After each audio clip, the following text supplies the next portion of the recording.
বলতে পারবেন, সাহস করেন। যদি শোনেন শোনেন যদি অথেন্টিক অ্যান্সারটা দিতে পারেন আমার পক্ষ থেকে 500 টাকা পুরস্কার। দাঁড়ান, একজন, আর একজনেরটা নিব, একজনেরটা, বেশি টাকা নাই আমার কাছে। হুজুর হবে না, মাদ্রাসা ছাত্র না, আমি অডিয়েন্সকে দিয়েছি। মাদ্রাসা ছাত্ররা পারতে পারে, মাদ্রাসা ছাত্র না, হুজুর না। দাঁড়ান দাঁড়ান দাঁড়ান, প্রশ্নটা কি বুঝতে পারছেন? দরুদ ইব্রাহিমের মধ্যে মুহাম্মদ সাল্লাল্লাহু আলাইহি ওয়াসাল্লামের সাথে ইব্রাহিম আলাইহিস সালামের নাম জুড়ে দেওয়া হয়েছে কেন? প্রশ্নটা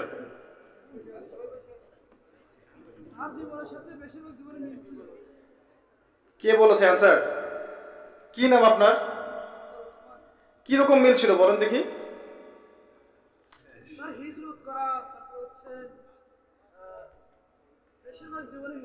বলেন বলেন বলেন, ভালো হচ্ছে, বলেন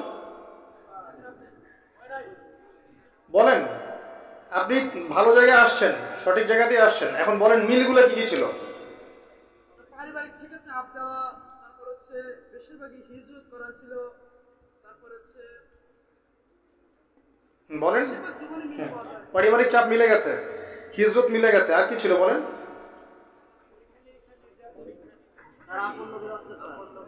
হ্যাঁ, এখন তো সবাই পারবে মাশাআল্লাহ।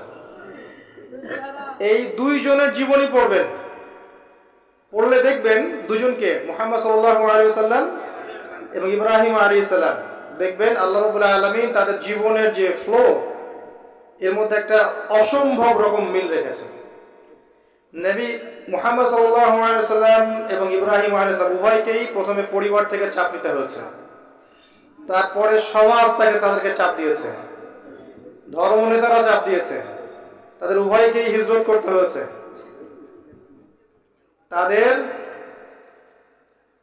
উভয়কেই আল্লাহ পাক চেহারার মধ্যে সাদৃশ্যতা দিয়েছিলেন। তার উভয় নেতা, অনেক মিল আছে, বলতে থাকলে 20-30টা মিল পাওয়া যাবে। হয়তো এই কারণেই, আল্লাহ ভালো জানেন, হয়তো এই কারণেই নবী সাল্লাল্লাহু আলাইহি ওয়াসাল্লামের নামের সাথে তার নাম আছে এখানে, আল্লাহ পাক ভালো জানেন। তবে এটা অনেক স্কলারের ব্যাখ্যা, এটা অনেক আলেমের ব্যাখ্যা, জাস্ট আমি তাদের পক্ষ থেকে এটা বললাম। এটা আসলে মানে এভাবেই কোনো বই পাবেন না। আপনার উত্তর ঠিক আছে, আপনি আসেন।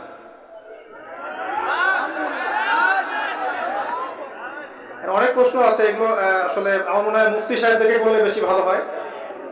আমি যেহেতু মুফতি নই, আমি সব ফতোয়া দিতে পারবো না, আমার দেওয়া উচিত না। তো এখানে কয়েকটা প্রশ্ন আছে, এই দুটো হয়তো আমি বলতে পারবো, আমার নলেজের মধ্যে আছে যে